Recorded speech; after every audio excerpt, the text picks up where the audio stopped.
اور عقائد کی ہی بات کریں تو امریکہ کی ریاست ایریزونا میں موجود ہاواسو فالز اپنی معدنیات سے بھرے سبز پانی اور سرخ چونے کے پتھروں کی وجہ سے بہت مشہور ہے۔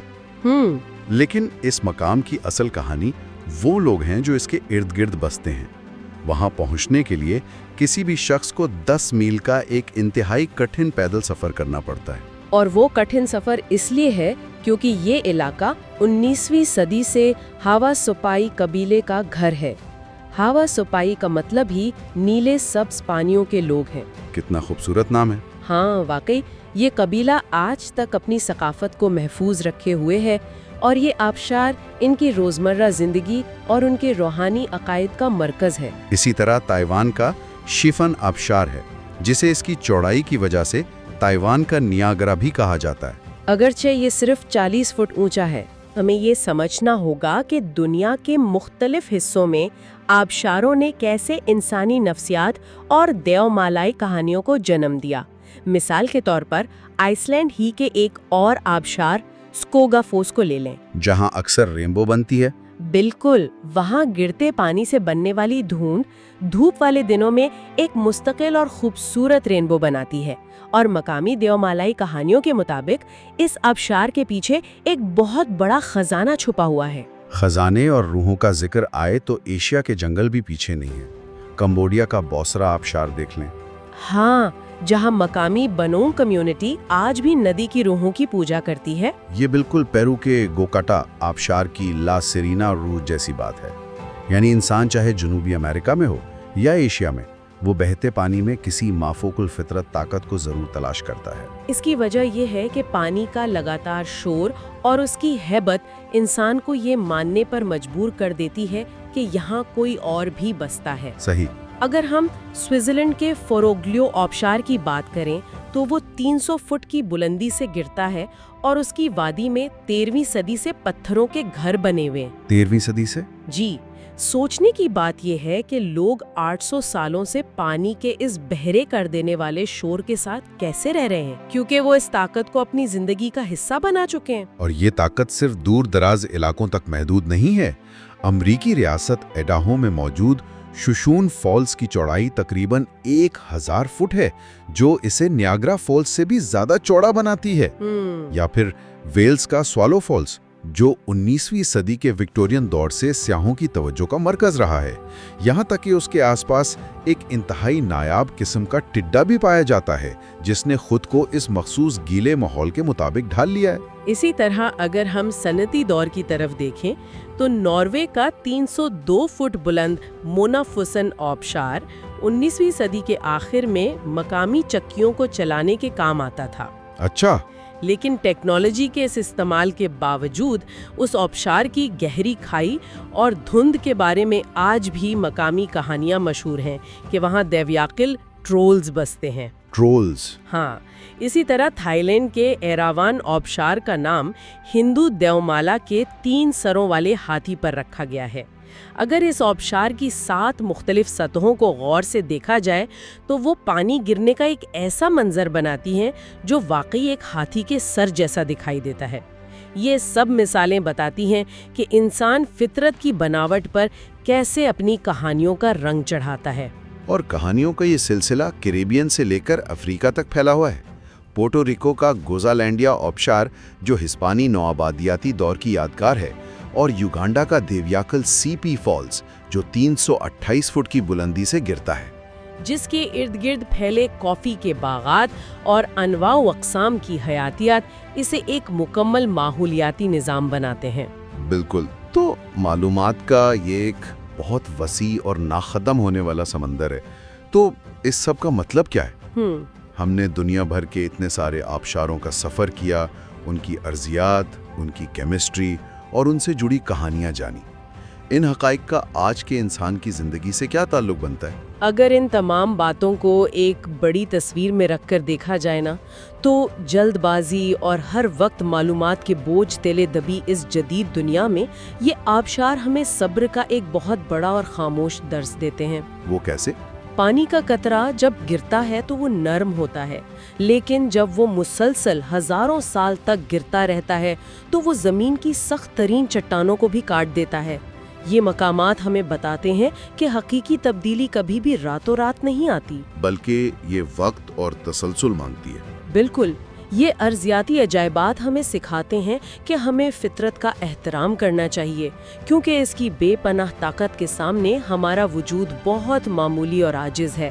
یہ تو ماننا پڑے گا کہ فطرت کا اپنا ایک مخصوص وقت اور اپنا ہی ایک طریقہ ہے۔ اور اس تفصیلی جائزے کے اختتام پر میں ایک ایسا سوال چھوڑنا چاہوں گا جو انسان کو مزید سوچنے پر مجبور کر دے۔ یہ واقعی سوچنے کی بات ہے کہ اگر پیرو کے گوگوٹا جیسا دیو یقیلا آبشار جو نیاگرا سے 3 گنا بڑا ہے، سال 2005 تک ہماری نظروں سے مکمل طور پر پوشیدہ رہ سکتا ہے، اور ماریشس کا وہ زیر آب آبشار جس کا اصل طلسم آسمان سے دیکھے جانے تک محض ایک راز تھا۔ بالکل، تو کیا آج کے اس جدید ڈیجیٹل دور میں بھی، جہاں ہم سمجھتے ہیں کہ ہم نے زمین کا کونا کونا چھان مارا ہے، زمین کے سینے میں اور گہرے جنگلوں میں ایسے قدرتی عجائبات چھپے ہو سکتے ہیں جنہیں انسانی آنکھ نے اب تک نہ دیکھا ہو؟ یہ ایک بہت گہرا سوال ہے۔ اور اس سے بھی بڑھ کر، کیا واقعی پانی کی اصل طاقت اس کے اونچائی سے گرنے کے شور اور گرج میں ہے، یا اس کے اس خاموش نہ رکنے والے تسلسل میں جو صدیوں میں نہ صرف پہاڑوں کا سینہ چیر دیتا ہے بلکہ انسانی تاریخ اور تہذیبوں کا نقشہ بھی بدل کر رکھ دیتا ہے؟ یہ وہ سوال ہے جو قدرت کے ہر گرتے قطرے کے ساتھ ہمارے ذہنوں میں گونجتا رہے گا۔